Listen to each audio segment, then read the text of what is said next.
Assalamualaikum warahmatullahi wabarakatuh. Ya, selamat pagi, selamat siang, selamat malam. Kami dari kelompok 1 dari kelas PB2A akan menjelaskan tentang 4 konsensus dasar Indonesia. Sebelum itu perkenalan terlebih dahulu, saya Lutfi Sekal dan teman saya Saya Muhammad Fadra Hardion. dengan dosen kami bernama Pak Soim. Tanpa berlama-lama kita akan menjelaskan 4 konsensus dasar Indonesia.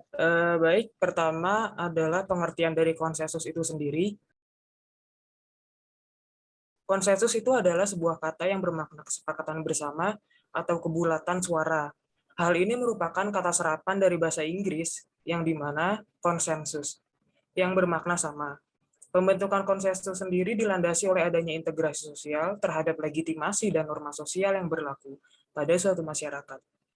Konsensus dapat terwujud dalam masyarakat yang mempunyai struktur sosial yang dapat dikatakan stabil dengan individu-individu yang berperan sebagai suatu sistem. Selain itu, pembentukan konsensus terjadi melalui proses mufakat dan kerjasama antar individu di dalam suatu masyarakat. Secara sederhananya, menurut fungsionalisme struktural, konsensus merupakan kesepakatan yang disetujui secara bersama-sama antara individu atau kelompok di dalam suatu masyarakat. Jadi, dalam pengertian ini yang terpenting siapa saja yang terlibat dalam keputusan yang dilakukan bersama-sama, menjadi ukuran tercapainya sebuah konsensus. Semua konsensus ini seperti dikatakan dalam kutipannya Surjono Sukanto dan Purnadi Purwacaraka dibuat agar pergaulan hidup berjalan pada jalurnya masing-masing demi menghindari konflik sehingga aktivitas manusia sehari-hari dapat berjalan normal dan bermanfaat. Aktivitas manusia dapat dibagi ke dalam dua kelompok, yaitu aktivitas komersial dan aktivitas non-komersial. Aktivitas komersial dilakukan untuk memperoleh keuntungan materi, sedangkan aktivitas non-komersial dilakukan untuk memenuhi peran individu dalam bermasyarakat. Hukum mengamati kedua kelompok aktivitas manusia dan menjalankan fungsinya. Meski demikian, dapat disaksikan bahwa aktivitas komersial mendapatkan konsentrasi yang lebih daripada aktivitas non-komersial. Konsensus biasanya tidak tercapai dengan cepat dan perlu dibangun. Hal ini seiring memakan waktu jauh lebih banyak daripada bentuk pembuatan keputusan konvensional. Dan mungkin sangat melelahkan bagi mereka yang terbiasa dengan voting dan menghitung angka. Akan tetapi dalam jangka panjang, hasil yang lebih memuaskan akan dicapai dan memberikan basis yang lebih kuat untuk pengembangan masyarakat itu sendiri. Lalu yang kedua, sejarah terciptanya 4 konsensus dasar Indonesia. Sebelum itu, apa sih 4 konsensus dasar Indonesia itu? Yaitu yang satu Pancasila, yang kedua Undang-Undang Dasar Negara 1945. Setelah itu ada NKRI, Negara Kesatuan Republik Indonesia, serta Bhinneka Tunggal Ika. Yang pertama Pancasila. Sebelum lahir Indonesia, masyarakat yang menempati kepulauan yang sekarang menjadi wilayah geografis Negara Kesatuan Republik Indonesia atau yang bisa dikenal dengan NKRI, dikenal sebagai masyarakat religius dengan pengertian mereka adalah masyarakat yang percaya kepada Tuhan, sesuatu yang memiliki kekuatan yang luar biasa mengatasi kekuatan alam dan manusia. Hal ini terbukti dengan adanya berbagai kepercayaan dan agama-agama yang ada di Indonesia, antara kira-kira tahun 2000 sebelum Masehi, zaman Neolitikum dan Megalitikum. Antara lain berupa menhir, yaitu sejenis tiang atau tugu dari batu, kubur, batu, punden, berundak-undak yang ditemukan di pasemah pegunungan antara wilayah Palembang dan Jambi, di daerah Besuki, Jawa Timur, Cepu, Cirebon, Bali, dan Sulawesi. Menhir adalah tiang batu yang didirikan sebagai ungkapan manusia atas zat yang tertinggi, yang tunggal atau sesuatu yang maha esa, yaitu Tuhan. Berpangkal tolak dari struktur sosial dan struktur kerohanian asli bangsa Indonesia, serta diilhami oleh ide-ide besar dunia, maka pendiri negara kita yang terhimpun dalam Badan Penyelidikan Usaha-Usaha Persiapan Kemerdekaan Indonesia atau BPUPKI, dan terutama dalam Panitia Persiapan Kemerdekaan Indonesia atau PPKI, memurnikan dan memadatkan nilai-nilai yang sudah lama dimiliki, diyakni dan dihayati kebenarannya oleh manusia Indonesia. Kulminasi dari endapan nilai-nilai tersebut dijadikan oleh para pendiri bangsa sebagai soku guru bagi falsafah negara Indonesia modern, yakni Pancasila, yang rumusannya tertuang dalam Undang-Undang Dasar 1945 sebagai ideologi negara, pandangan hidup bangsa, dasar negara, dan sumber dari segala sumber hukum Indonesia. Pancasila secara sistematik disampaikan pertama kali oleh Insinyur Soekarno di depan sidang BPUPKI pada tanggal 1 Juni 1945.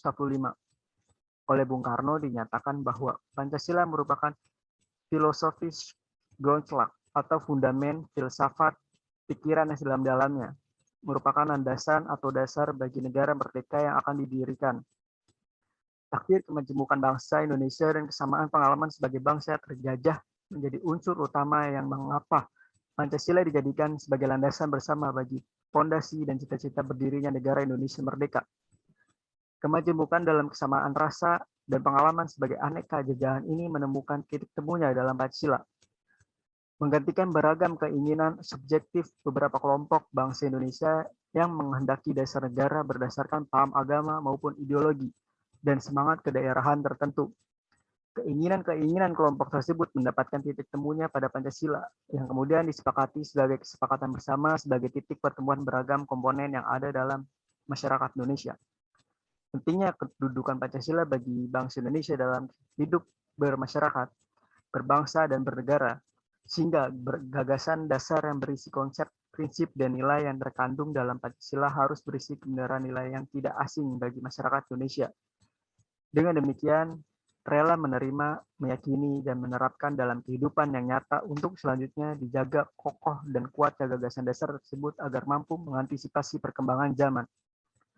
Untuk menjaga, memelihara, memperkokoh, dan mensosialisasikan Pancasila, maka para penyelenggara negara dan seluruh warga negara wajib memahami, meyakini, dan melaksanakan kebenaran nilai-nilai Pancasila dalam kehidupan bermasyarakat, berbangsa, dan bernegara. Pancasila sebagai dasar negara Republik Indonesia. Dasar negara merupakan alas atau fundamen yang menjadi pijakan dan mampu memberikan kekuatan kepada berdirinya sebuah negara. Negara Indonesia dibangun juga berdasarkan pada suatu landasan atau pijakan, yaitu Pancasila.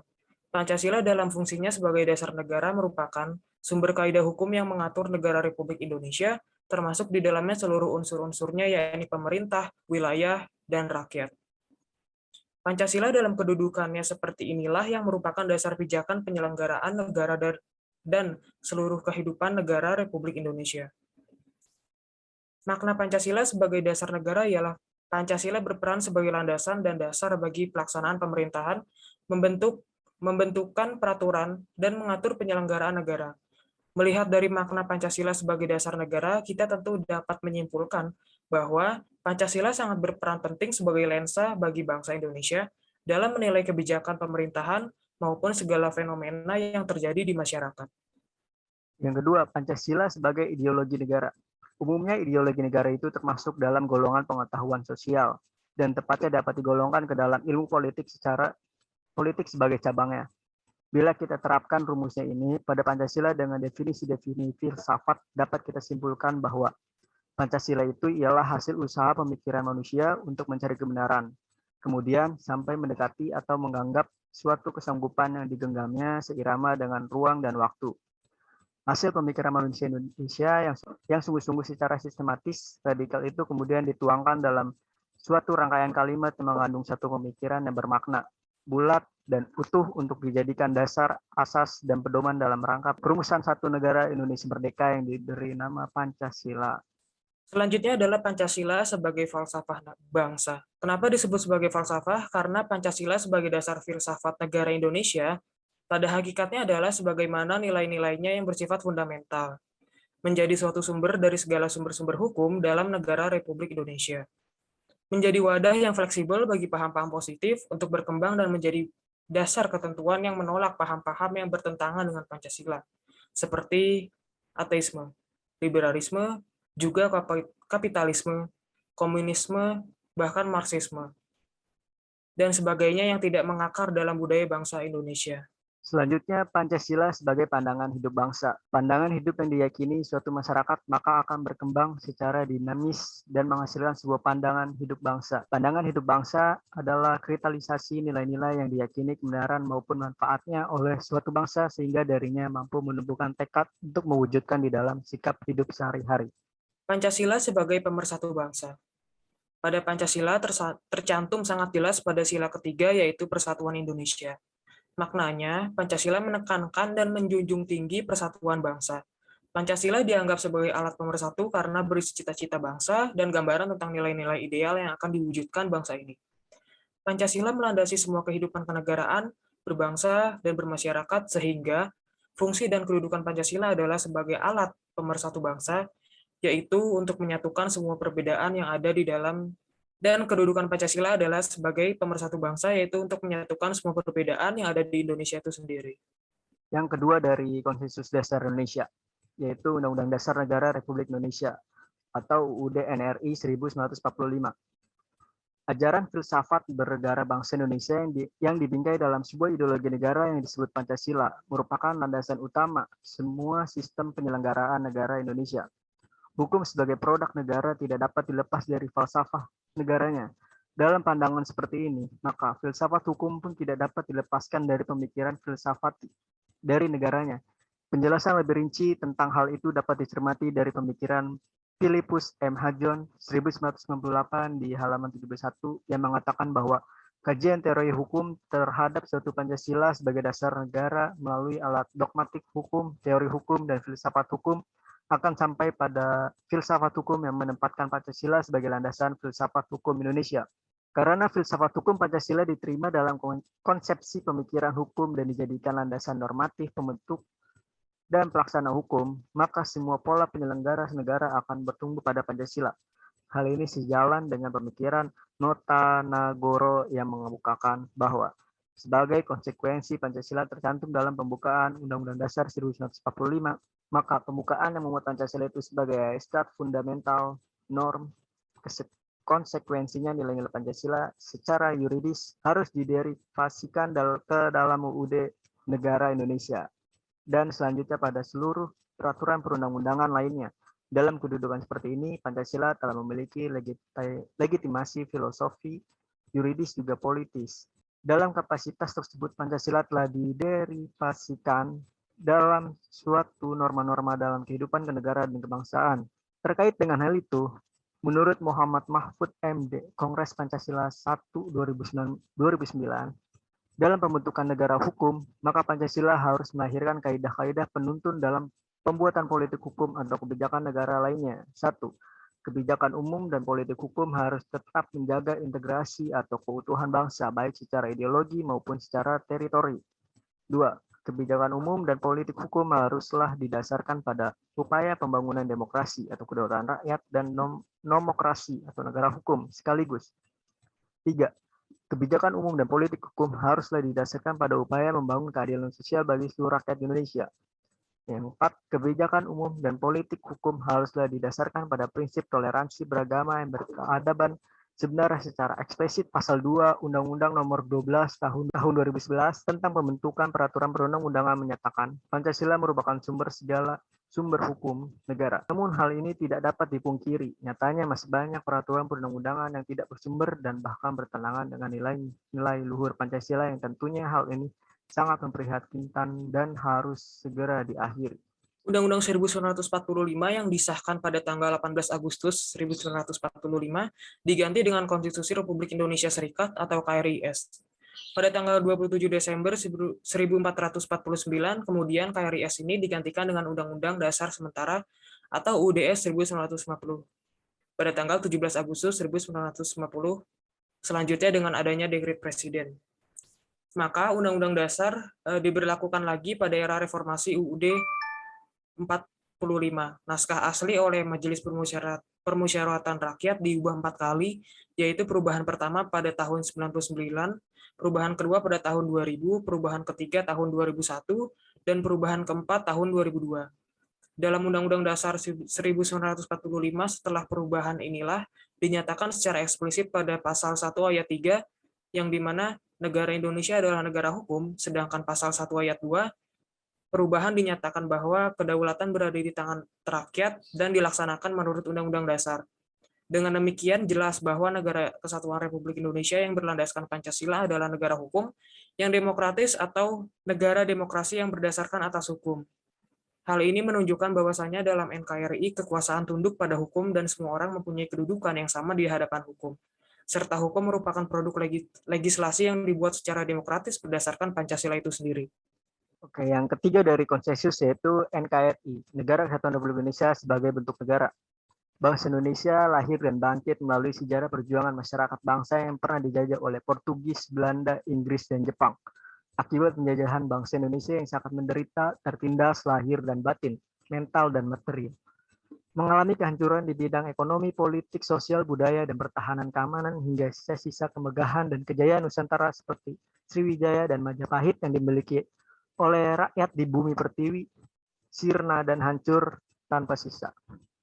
Sejarah Indonesia meliputi suatu rentang waktu yang sangat panjang dimulai sejak zaman prasejarah berdasarkan penemuan manusia Jawa secara geologi wilayah Nusantara merupakan pertemuan antara tiga lempeng benua, yaitu lempeng Eurasia, lempeng Indo-Australia, dan lempeng Pasifik. Para cendekiawan India telah menulis tentang Dwipantara atau kerajaan Hindu Jawa Dipa di Pulau Jawa dan Sumatera sekitar 200 sebelum Masehi. Bukti fisik awalnya menyebutkan mengenai adanya dua kerajaan bercorak Hindu pada abad ke-5, yaitu Kerajaan Tarumanegara yang menguasai Jawa Barat dan Kerajaan Kutai di pesisir Sungai Mahakam, Kalimantan. Sejak berakhirnya masa kerajaan Indonesia, masuklah bangsa Barat seperti Portugis dan Spanyol yang disusul oleh bangsa Belanda pada abad 16, tepatnya 1596 tahun yang lalu. 144 Belanda cukup berhasil menguasai Indonesia. Mereka mengeruk keuntungan sebesar-besarnya sementara rakyat Indonesia mengalami penderitaan lahir dan batin. Belanda melakukan dominasi politik, eksploitasi ekonomi, dan memperlakukan rakyat Indonesia dengan sewenang-wenang. Belanda menerapkan politik adu domba dan melakukan diskriminasi rasial kepada rakyat Indonesia. Singkat cerita, pada 1928, lahirlah Sumpah Pemuda, yaitu golongan pemuda yang menghendaki persatuan bertujuan mencanangkan cita-cita kemerdekaan bangsa dan perjuangan Indonesia merdeka. Melalui kongresnya yang kedua pada 27 dan 28 Oktober 1928 di Jakarta, yang dihadiri 750 orang dari masing-masing perwakilan organisasi P3I, Jong Java, Jong Islamic Bond, Jong Sumatera Bond, Pemuda Indonesia, Jong Celebes, Jong Ambon, Jong Batak, dan Pemuda Kaum Betawi. Lahirlah Sumpah Pemuda. Penyetus Sumpah Pemuda adalah Perhimpunan Indonesia Nederland, Partai Nasional Indonesia, dan Pemuda Indonesia. Sumpah Pemuda inilah yang menjadi cikal bakal pendorong perjuangan kemerdekaan Indonesia yang semakin tegas memperkuat persatuan nasional sebagai bekal yang makin kuat menuju cita-cita kemerdekaan Indonesia yang ingin lepas dari belenggu penjajahan. Sejak proklamasi kemerdekaan 17 Agustus 1945, bangsa Indonesia mengidealkan bentuk negara kesatuan atau NHD stands for bentuk pemerintah Republik Regarins Form, dan sistem pemerintahan presidensial system. Hal ini dapat ditelusuri dari sejarah pergerakan sebelum merdeka. Pada masa itu salah satu tokoh yang pernah mengumandangkan bentuk negara federal apabila Indonesia merdeka di kemudian hari adalah Bung Hatta sendiri. Mengapa? Karena beliau berpendapat bahwa untuk bangsa Indonesia yang dikenal sangat majemuk lebih tepat apabila bentuk negaranya federal dan bukan negara kesatuan atau unitary state. Pandangan ini dikumandangkan terus sejak masa mudanya sampai saat Bung Hatta menempuh pendidikan tinggi di Rotterdam, Belanda pada tahun 1930-an. Bahkan sampai dengan awal tahun 45, Bung Hatta masih berpendirian bahwa bentuk negara federal yang tepat untuk negara Republik Indonesia. Pendirian Bung Hatta kemudian berubah setelah beliau banyak berdiskusi tentang pemilihan sistem kenegaraan dengan para tokoh pergerakan. Rupanya argumen-argumen yang dikemukakan oleh tokoh-tokoh pergerakan dapat meyakinkan Bung Hatta bahwa Republik Indonesia yang akan merdeka di kelak kemudian hari, bentuk negaranya yang paling tepat adalah negara kesatuan. Wujud negara kesatuan Republik Indonesia semakin kukuh setelah dilakukan perubahan dalam Undang-Undang Dasar Negara Republik Indonesia tahun 45, yang dimulai dari adanya kesepakatan MPR RI, yang salah satunya adalah tidak mengubah pembukaan Undang-Undang Dasar Negara Republik Indonesia tahun 1945 dan tetap mempertahankan 162 negara Kesatuan Republik Indonesia sebagai bentuk final negara bagi bangsa Indonesia. Kesepakatan untuk tetap mempertahankan bentuk negara kesatuan didasari pertimbangan bahwa negara kesatuan adalah bentuk yang ditetapkan sejak awal berdirinya negara Indonesia dan dipandang paling tepat untuk mewadahi ide persatuan sebuah bangsa yang majemuk ditinjau dari berbagai latar belakang, berbagai aspek dalam dasar pemikirannya. Oke, yang terakhir, yang keempat dari konsensus dasar negara Indonesia ialah Bhinneka Tunggal Ika sebagai semboyan negara. Bhinneka Tunggal Ika Tanhana Dharma Mangwa dilontarkan secara lebih nyata masa Majapahit. Sebenarnya telah dimulai sejak masa Wisnuwardana ketika aliran Tantrayana mencapai puncak tertinggi perkembangannya. Karenanya, Naraya Wisnuwardana didarmakan pada dua loka di Waleri, bersifat Siwa, dan di Jajaghu atau Candi Jago, bersifat Buddha. Juga putra mahkota Kartanegara Naraya Murjaya ditahbiskan sebagai Jina. Apa itu Jina? Jina ialah Giana berjaris suara dan Yanis suara baya. Inilah fakta bahwa Singosari merupakan embrio yang menjiwai keberadaan dan keberlangsungan Kerajaan Majapahit. Perumusan Bhinneka Tunggal Ika Tanhana Dharma Mangwa oleh Empu Tantular pada dasarnya adalah sebuah pernyataan daya kreatif dalam paya mengatasi keanekaragaman percaya dan keagamaan sehubungan dengan usaha bina negara kerajaan Majapahit kala itu. Mengutip dari Kakawin Sutasoma atau Purudasanta, pengertian Bhinneka Tunggal Ika lebih ditekankan pada perbedaan bidang kepercayaan, juga anekaragaman agama dan kepercayaan di kalangan masyarakat Majapahit. Sementara dalam lambang NKRI, Garuda Pancasila pengertiannya diperluas menjadi tidak terbatas dan diterapkan tidak hanya pada perbedaan kepercayaan dan keagamaan, melainkan juga terhadap perbedaan suku, bahasa, adat istiadat, dan beda kepulauan dalam kesatuan Nusantara Raya, sesuai makna semboyan Bhinneka Tunggal Ika yang dapat diuraikan Bina Ika Tunggal Ika. Berarti berbeda-beda, tapi pada hakikatnya satu. Sebab meskipun secara keseluruhan memiliki perbedaan, tetapi pada hakikatnya satu. Satu bangsa, satu negara Republik Indonesia. Dalam mengelola kemajemukan masyarakat, Indonesia memiliki pengalaman sejarah yang cukup panjang bila dibandingkan dengan bangsa-bangsa lain. Negara Barat relatif masih baru mewacanakan hal ini, sebelum dikenal apa yang disebut dengan multikulturalisme di Barat. Jauh berabad-abad yang lalu, bangsa Indonesia sudah memiliki falsafah Bhinneka Tunggal Ika. Sejarah juga membuktikan bahwa semakin banyak suatu bangsa menerima warisan kemajemukan, maka semakin toleran bangsa tersebut terhadap kehadiran yang lain. 173 sebagai contoh negara-negara Islam di wilayah Asia dan Timur Tengah, seperti Mesir, Palestina, dan Lebanon, yang sejak awal menerima warisan kemajemukan masyarakat yang lebih heterogen, jauh lebih toleran dan ramah sikap keagamaannya bila dibandingkan dengan Arab Saudi, Yaman, dan Pakistan yang masyarakatnya sangat homogen dalam bidang agama. Nur Sena Bambang 2011. Kesadaran akan kebinekaan tersebut juga mewarnai Undang-Undang Dasar Negara Republik Indonesia tahun 45 setelah diubah. Bahkan dalam rumusan Undang-Undang Dasar tersebut banyak sekali peraturan tentang semangat kebinekaan dalam pasal-pasal rumusan. Contohnya pasal 6A ayat 3 yang menetapkan bahwa pasangan calon presiden dan wakil presiden yang mendapatkan suara lebih dari 50% dari jumlah suara dalam pemilihan umum dengan sedikitnya 20% suara di setiap provinsi yang tersebar di lebih dari setengah jumlah provinsi di Indonesia dilantik menjadi presiden dan wakil presiden. Pertimbangan adanya ketentuan ini adalah untuk menyesuaikan dengan realitas bangsa Indonesia yang sangat majemuk, baik dari segi suku, agama, ras, budaya, maupun domisili, karena persebaran penduduk tidak merata di seluruh wilayah negara yang terdiri atas pulau-pulau. Dengan demikian, Presiden dan Wakil Presiden Republik Indonesia adalah pilihan mayoritas rakyat Indonesia yang secara relatif tersebar di hampir semua wilayah. Hal itu sebagai wujud bahwa figur Presiden dan Wakil Presiden selain sebagai pimpinan penyelenggara pemerintahan, juga merupakan simbol persatuan nasional. Selanjutnya dalam Undang-Undang Dasar Negara Republik Indonesia tahun 45 pasal 18, pasal 18A, dan pasal 18B merupakan suatu pendekatan baru dalam pengelolaan negara.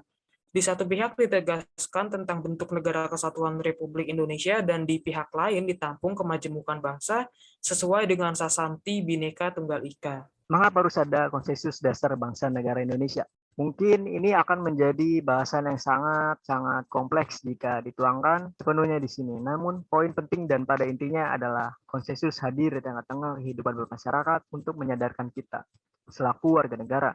Juga untuk mengingatkan kembali kepada seluruh komponen bangsa agar pelaksanaan dan penyelenggaraan kehidupan berbangsa dan bernegara terus dijalankan dengan tetap mengacu kepada tujuan negara yang dicita-citakan, serta bersatu padu mengisi pembangunan agar bangsa Indonesia ini dapat lebih maju dan sejahtera seperti yang diamankan dalam 4 pilar tersebut. Selanjutnya adalah konsensus dasar Indonesia dalam dinamika keamanan nasional. Dalam konteks ASEAN, Indonesia berperan dalam menggagas demokrasi, perdamaian, penegakan hukum, dan perlindungan hak asasi manusia. Meskipun di dalam negeri sendiri Indonesia masih menghadapi berbagai permasalahan dengan implementasi ke semua hal yang telah menjadi prinsip-prinsip ASEAN tersebut, hal ini menunjukkan sikap politik luar negeri Indonesia yang dualistik bahwa di satu pihak dalam konteks regional Indonesia sebagai inisiator gagasan-gagasan tersebut, namun di lain pihak nampaknya Indonesia masih belum dapat menyelesaikan hal-hal berikut ini. Pertama, perihal demokrasi Indonesia. Indonesia sendiri sedang mencari bentuk yang tepat dan efisien dalam sistem pemilihan kepala daerah, yang sekaligus dapat menjawab ketegangan atau keseiringan hubungan antara pemerintah pusat dan daerah dalam sistem politik desentralisasi yang sangat asimetris. Kedua adalah perihal perdamaian, di mana Indonesia masih menghadapi masalah konflik vertikal di Papua yang manifest, dan Maluku yang berada di dalam status laten. Ketiga adalah perihal penegakan hukum, khususnya yang berkenaan dengan anti korupsi, yang mana dalam perkembangan terakhirnya masih menjadi kontestasi antar lembaga penegak hukum dalam satu pihak, dan merosotnya keyakinan publik terhadap lembaga-lembaga penegak hukum di lain pihak, sehingga Indonesia sebagai negara hukum belum dapat memenuhi harapan publik.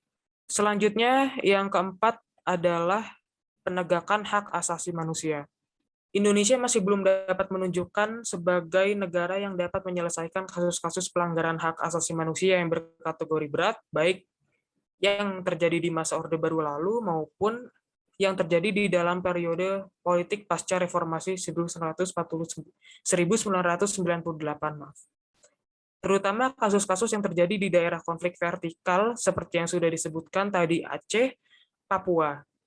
Bentuk lain pelanggaran hak yang belum ada mekanisme penyelesaiannya adalah pembangunan rumah ibadah bagi kaum minoritas, baik internal agama maupun eksternal, meskipun pemerintah sudah menginisiasi forum kerukunan beragama. Namun hal ini belum dapat terwujud sepenuhnya.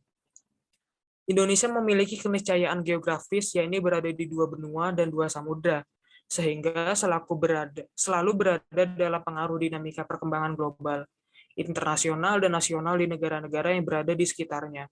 Oleh karena itu, Indonesia harus senantiasa mengkaji perkembangan lingkungan strategisnya guna untuk memahami perubahan situasi yang membangun interpretasi dalam rangka penyusunan agenda pembangunan yang dapat mengantisipasi pengaruh dan ancaman terhadap eksistensi bangsa dan negara. Berikut diuraikan perkembangan nasional ditinjau dari aspek Astagatra, yang terdiri dari aspek statis dan dinamis, aspek-aspek yang dianggap merupakan keniscayaan geografis yang melekat pada negara, diantaranya geografi, sumber kekayaan alam, dan demografi yang dikenal dengan sebutan Trigatra, dan bersifat alamiah, serta tidak langsung berhadapan dengan TAHG, tantangan, ancaman, hambatan, dan gangguan. Meskipun kita ketahui aspek-aspek tersebut terus berkembang hidup dengan hukum, waktu, dan logikanya sendiri yang bisa berada di dalam atau di luar jangkauan kontrol manusia itu tersebut. Lalu ada 4 konsensus sebagai satu kesatuan yang erat dalam lensa wawasan kebangsaan. Dalam perkembangan berbangsa, kesadaran akan perjuangan yang bersifat nasional, yakni perjuangan yang berlandasan persatuan dan kesatuan dari seluruh bangsa Indonesia, mempunyai kekuatan yang nyata. Kesadaran tersebut kemudian mendapatkan bentuk dengan lahirnya pergerakan Budi Utomo pada tanggal 20 Mei 1908, yang merupakan tonggak awal sejarah perjuangan bangsa yang bersifat nasional itu, yang kemudian disusul dengan lahirnya gerakan-gerakan kebangsaan di bidang politik, ekonomi, pendidikan, kesenian, pers, dan kewanitaan. Tekad perjuangan itu lebih tegas lagi dengan Sumpah Pemuda pada tanggal 28 Oktober 1928 dengan ikrar satu nusa, satu bangsa, dan menjunjung tinggi bahasa persatuan bahasa Indonesia. Sudut pandang secara kebangsaan ini kemudian mencapai satu tonggak sejarah, bersatu padu memproklamasikan kemerdekaan pada tanggal 17 Agustus 1945. Dalam perjalanan sejarah itu telah timbul pula gagasan sikap dan tekad yang bersumber dari nilai-nilai budaya bangsa serta disemangati oleh cita-cita moral rakyat yang luhur. Sikap dan tekad itu adalah pengejawantahan dari satu konsepsi kebangsaan. Berkaca pada 4 konsensus dasar Indonesia, konsep kebangsaan merupakan hal yang sangat mendasar bagi bangsa Indonesia. Dalam kenyataannya, konsep kebangsaan itu telah dijadikan dasar negara dan ideologi nasional yang terumus di dalam Pancasila, sebagaimana terdapat dalam alinea 4 pembukaan Undang-Undang Dasar 1945. Konsep kebangsaan itulah yang membedakan bangsa Indonesia dengan bangsa-bangsa lain di dunia ini. Dorongan yang melahirkan kebangsaan kita bersumber dari perjuangan untuk mewujudkan kemerdekaan, memulihkan martabat kita sebagai manusia. Wawasan kebangsaan Indonesia menolak segala diskriminasi suku, ras, asal-usul, keturunan, warna kulit, kedaerahan, golongan, agama, dan kepercayaan kepada Tuhan Yang Maha Esa, kedudukan maupun status sosial. Konsep kebangsaan kita bertujuan membangun dan mengembangkan persatuan dan kesatuan. Dengan harmonisasi hubungan pusat dan daerah menuntut adanya wawasan kebangsaan yang memahami keberadaan wawasan kewilayahan atau kedaerahan yang memiliki karakteristik tertentu untuk dikembangkan dengan penuh prakarsa, kreasi, dewasa, dan mandiri, serta sebaliknya wawasan kewilayahan atau kedaerahan yang semakin dewasa dan mandiri hendaknya senantiasa ditempatkan secara proporsional untuk memperkuat pembinaan wawasan kebangsaan.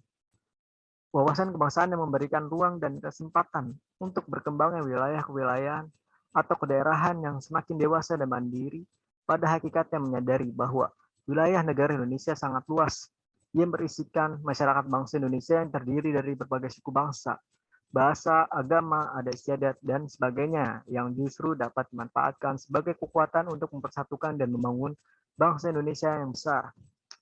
Paham kebangsaan atau nasionalisme dalam suatu paham yang menyatakan bahwa loyalitas tinggi terhadap masyarakat duniawi dari setiap warga bangsa ditujukan kepada negara dan bangsa yang merupakan paham modern yang lahir pada akhir abad ke-18 atau permulaan abad ke-19. Wawasan kebangsaan mengutamakan kepada seluruh bangsa agar menempatkan persatuan, kesatuan, serta kepentingan dan keselamatan bangsa dan negara di atas kepentingan pribadi atau golongan, dan diharapkan manusia Indonesia sanggup serta rela berkorban untuk kepentingan bangsa Indonesia. Sehubungan dengan itu, hendaknya dipupuk penghargaan terhadap martabat manusia, cinta kepada tanah air dan bangsa, demokrasi, serta kesetiakawanan sosial. Wawasan kebangsaan mengembangkan persatuan Indonesia sehingga asas kebinekaan tunggal ika perlu dipertahankan. Persatuan tidak boleh mematikan keanekaan dan kemajemukan. Sebaliknya, keanekaragaman dan kemajemukan tidak boleh menjadi pemecah belah, tetapi menjadi hal yang memperkaya persatuan. Wawasan kebangsaan tidak memberi tempat pada patriotisme yang picik dengan mengamanatkan agar para warga membina dengan jiwa besar dengan setia cinta akan tanah air tanpa kepicikan jiwa. Cinta tanah air dan bangsa sekaligus diarahkan pada kepentingan seluruh umat manusia yang saling berhubungan dengan berbagai jaringan antar ras, antar bangsa, antar negara, dan antar negara. Mencermati makna wawasan kebangsaan tersebut, dapatlah dikemukakan bahwa wawasan kebangsaan Indonesia pada hakikatnya dilandasi oleh Pancasila sebagai falsafah bangsa dan pandangan hidup Indonesia. Dengan wawasan kebangsaan yang dilandasi oleh pandangan hidup Pancasila, bangsa Indonesia telah berhasil merintis jalan menjalani misinya di tengah-tengah tata kehidupan dunia yang sangat kompleks. Selanjutnya ada peran pemerintah dan negara dalam menjaga 4 konsensus dasar sebagai arah pembangunan bangsa, yaitu 1. Negara harus bertanggung jawab untuk senantiasa membudayakan Pancasila melalui pendidikan Pancasila di semua lingkungan dan tingkatan secara sadar, terencana, dan terlembaga. 2. Pancasila merupakan sistem filsafat terbaik yang dimiliki bangsa Indonesia sebagai dasar dan acuan bagi kehidupan bermasyarakat, berbangsa, dan bernegara dengan semangat Bhinneka Tunggal Ika. Pancasila juga sebagai sistem nilai fundamental yang harus dijadikan dasar dan acuan oleh pemerintah negara kesatuan Republik Indonesia dalam melaksanakan tugas pokoknya, melindungi segenap bangsa dan seluruh tumpah darah Indonesia, memajukan kesejahteraan umum, mencerdaskan kehidupan bangsa, dan melaksanakan ketertiban dunia yang berdasarkan atas kemerdekaan, perdamaian abadi, dan keadilan sosial. 3. Berkaca pada fenomena akhir-akhir ini, pemerintah hendaknya melakukan nasionalisasi sektor-sektor yang memegang hajat hidup orang banyak dan meninjau ulang perjanjian-perjanjian ekonomi yang merugikan perekonomian nasional, perundang-undangan, peraturan pemerintahan, keputusan presiden, dan perda-perda yang berkaitan dengan pengelolaan sumber daya alam, sumber daya air, dan mineral hendaknya direvisi. Selanjutnya harus ada kebijakan politik pemerintahan berdasarkan amanat konstitusi yang berpihak pada kesejahteraan rakyat dengan mengembangkan kebijakan ke arah negara kesejahteraan atau welfare state. Hal itu dapat dilakukan dengan pengurangan ketergantungan pada utang luar negeri dan lebih fokus menciptakan kebijakan yang mendorong pertumbuhan untuk daerah dan wilayah terpinggirkan. Yang kelima, dalam rekomendasi filsafat Pancasila yang dibacakan oleh Dr. Andes Djoko Pitono disebutkan bahwa Pancasila adalah suatu sistem yang berkadar filosofis. Sehubung dengan itu, Pancasila senantiasa terbuka untuk didiskusikan, ditafsirkan, dikritik, dan sekaligus menjadi alat analisis kritis bagi ideologi-ideologi lain yang harus dikembangkan secara terus-menerus oleh segenap komponen bangsa dengan menghindari dominasi dan hegemoni pihak tertentu. 6.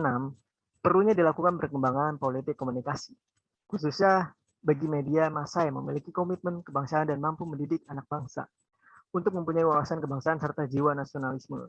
Di samping itu, juga perlu dilakukan peninjauan seluruh produk perundang-undangan yang tidak sesuai dengan Pancasila dan nasionalisme dengan Indonesia melalui judicial review. 7. Regulasi harus dikembangkan oleh pemerintah untuk mengatur kehidupan beragama dan berkeyakinan tanpa harus mencampuri wilayah agama dan keyakinan yang bersifat individual. 8. Pemerintah dan pihak-pihak lainnya mesti gencar melakukan sosialisasi tentang pentingnya wawasan kebangsaan. Langkah ini harus dilakukan karena untuk menangkal dari ganasnya pertikaian dari dunia luar, pun juga sebagai benteng persatuan bangsa Indonesia. Selanjutnya, peran serta dan arah pandang masyarakat dalam melestarikan 4 konsensus dasar Indonesia. Yang pertama ada Pancasila dan Negara Kesatuan Republik Indonesia. Dari fungsi Pancasila tentunya terlihat bahwa Pancasila merupakan sesuatu yang esensial dalam kehidupan Indonesia. Oleh karena itu perlu dilakukan hal-hal yang dapat melestarikan Pancasila itu sendiri. Hal ini dapat dilakukan dengan mempelajari dan menyadari bahwa Pancasila merupakan sesuatu yang relevan untuk dimengerti. Hal ini tercapai dengan menyadari pengaruh dari Pancasila ini terhadap diri sendiri dan besarnya peran serta pengaruhnya. Dengan menyadari ini, seseorang individu akan lebih terdorong untuk mempelajari dan kemudian melestarikan Pancasila. Karena mengetahui akan dampak dan juga fungsi dari Pancasila itu sendiri yang mempengaruhi dirinya. Pancasila merupakan aspek yang sangat penting dari kehidupan bangsa ini. Sebagai identitas penyatu bangsa, ini merupakan hal yang sangat penting dan sangat perlu diperhatikan. Oleh karena itu, kita perlu melestarikan menyadari akan pentingnya Pancasila sebagai ideologi dan bentuk negara Indonesia sebagai kesatuan. Pancasila dan Negara Kesatuan Republik Indonesia berperan besar dalam menumbuhkan rasa nasionalisme dan patriotisme di kalangan generasi muda. Adapun langkah tindakan yang dilakukan harus selalu didasarkan nilai-nilai luhur Pancasila. Pancasila yang memiliki 5 sila antara sila 1 dan sila lainnya saling menjiwai dan dijiwai. Menunjukkan satu kesatuan yang utuh, memiliki makna yang sangat dalam untuk menjadi landasan bersikap, bertindak, bahkan bertingkah laku. Berbagai tantangan sudah dialami bangsa Indonesia. Untuk menggantikan ideologi Pancasila, tidak menggoyahkan keyakinan kita bahwa Pancasila yang cocok sebagai dasar negara dan sebagai ideologi sejati di negara Indonesia. Disinilah peran generasi muda dalam menumbuhkan nilai Pancasila. Di tengah kobaran api kebencian dan pertikaian yang bisa membakar rumah kebangsaan, hendaklah tetap mempertahankan dengan kepala dingin. Pancasila seharusnya dijadikan poros identitas untuk menghadapi ancaman dan berbagai identitas yang ditawarkan dari luar. Sangat disayangkan jika nilai Pancasila belakangan ini, apalagi nilai kesadaran Pancasila di kalangan generasi muda, perlu dimunculkan kembali, dibangkitkan kembali, dan digali terus nilai-nilainya agar terus berdialektika dalam zaman yang terus bergulir, serta bertransformasi. Oleh karena itu, perlu dipersiapkan lahirnya generasi-generasi yang sadar dan terdidik akan berdasarkan nilai-nilai keutuhan Pancasila.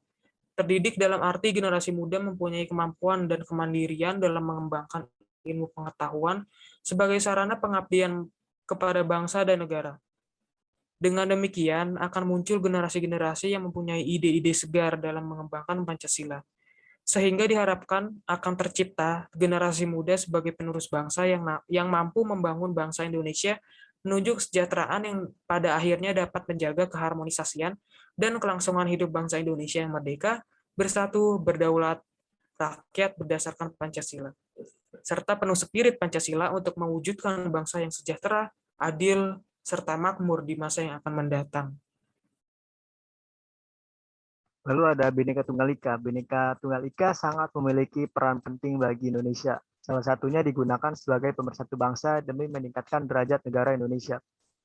Kemudian salah satu usaha yang harus ditempuh yakni meningkatkan kesadaran pola pikir masyarakat Indonesia untuk menggunakan hak konstitusi dalam berkumpul maupun berserikat.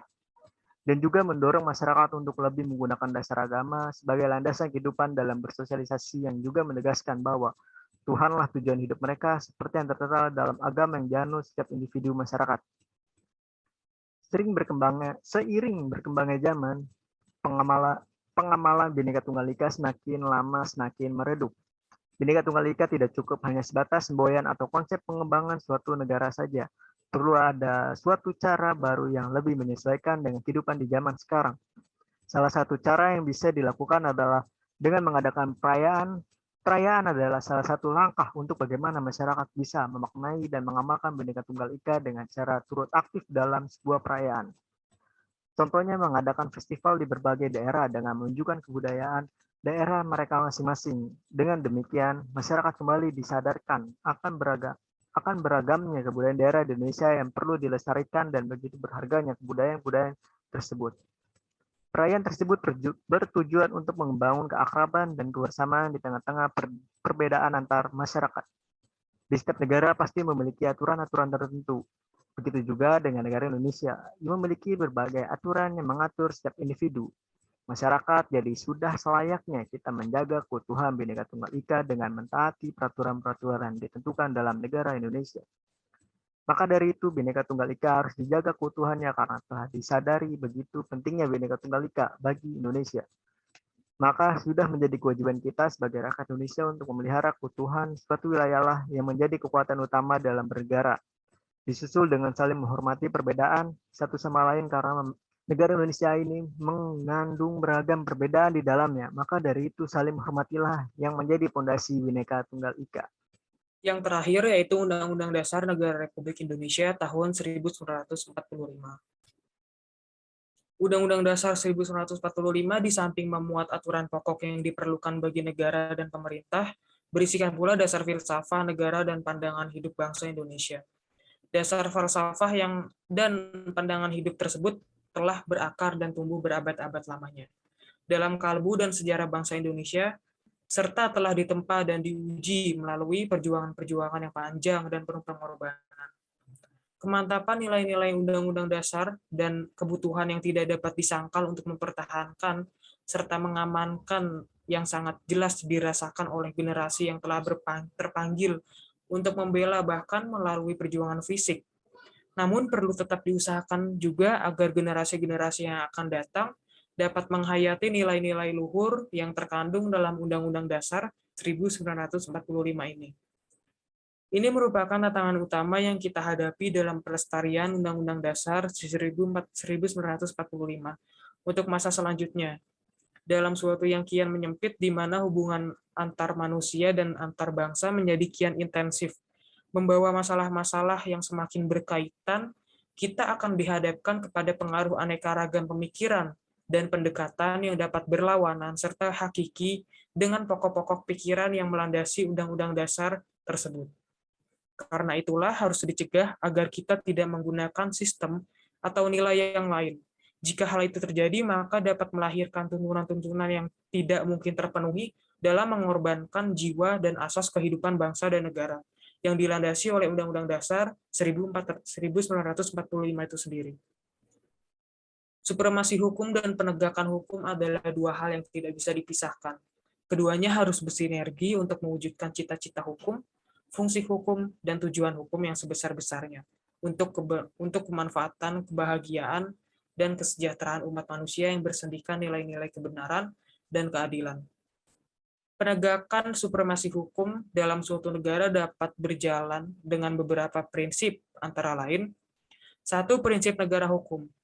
Prinsip negara hukum mengajarkan bahwa komunikasi dan interaksi sosial yang terjadi dari berbagai elemen komunitas berinteraksi dan bertransaksi berinteraksi untuk mencatat tujuan dan cita-cita bersama. Bahwa tatanan kehidupan dan komunikasi antar individu dalam suatu komunitas mengacu kepada aturan main yang disepakati dan dipakai sebagai acuan dan referensi para pihak dalam melakukan hubungan dan perbuatan hukum. Atas dasar konsep tersebut tidak ada kesemena-menaan yang dilakukan baik oleh penegak hukum maupun oleh pencari keadilan, sehingga melahirkan masyarakat sipil, civil society atau masyarakat madani, yang dimana antara individu sebagai rakyat atau warga negara atau yang dikenal dengan asas equality before the law. Yang kedua adalah prinsip konstitusi. Prinsip konstitusi dalam suatu negara hukum mengajarkan bahwa landasan dan referensi yang dijadikan pedoman dalam bermasyarakat dan berbangsa dan bernegara adalah konstitusi. Sehingga hak-hak warga negara serta hak asasi manusia masing-masing warga negara dijamin, terayomi, dan terlindungi oleh konstitusi. Prinsip tersebut di atas untuk perwujudannya diperlukan penegakan hukum, sehingga mutlak dilakukan langkah-langkah nyata enforcement agar supremasi hukum bukan hanya simbol semata. Penegakan hukum dalam arti luas mencakup kegiatan untuk melaksanakan dan menerapkan hukum, serta melakukan tindakan-tindakan hukum terhadap setiap pelanggaran atau penyimpangan hukum yang dilakukan oleh subjek hukum, baik prosedur peradilan atau prosedur arbitrase internasional atau nasional, dan mekanisme penyelesaian sengketa lainnya. Bahkan, penegakan hukum dalam arti yang lebih luas lagi termasuk kegiatan penegakan hukum yang mencakup segala aktivitas yang bermaksud agar hukum sebagai perangkat kaidah normatif yang mengatur dan mengikat para subjek hukum dalam segala aspek kehidupan bermasyarakat dan bernegara, benar-benar ditaati serta sungguh dijalankan untuk sebagaimana mestinya. Jadi untuk kedua prinsip tadi adalah prinsip hukum dalam suatu negara itu memiliki korelasi dan harus ada sinergi antara kedua prinsip tadi. Untuk mencapai supremasi yang ideal, maka diperlukan penegakan hukum, yaitu diarahkan pada pola pencegahan atau preventif segala pelanggaran hukum, baik yang dilakukan oleh individu dalam bermasyarakat ataupun badan hukum, guna mewujudkan supremasi hukum yang memenuhi lebih banyak para pelaksana hukum yang mampu bertanggung jawab, berdedikasi, dan bermoral, serta mempunyai intelektual tinggi yang mampu mengatasi berbagai permasalahan. Sebelum ditutup, saya ingin mengutip satu tokoh dulu dari tokoh pendiri bangsa. Jatuh bangunan negara ini sangat tergantung dari bangsa ini sendiri. Makin pudar persatuan dan kepedulian, Indonesia adalah sekedar nama dan gambar seuntayan pulau di peta. Jangan mengharapkan bangsa ini respek terhadap bangsa lain. Jangan mengharapkan bangsa lain respek terhadap bangsa ini bila kita sendiri gemar memperdaya sesama saudara sebangsa, merusak dan mencuri kekayaan Ibu Pertiwi. Itu menurut Bung Hatta atau Muhammad Hatta. Oke, sekian pemaparan dari kelompok kami, yaitu tentang 4 konsensus dasar Indonesia. Terima kasih telah menonton video kami dan sampai jumpa. Assalamualaikum warahmatullahi wabarakatuh.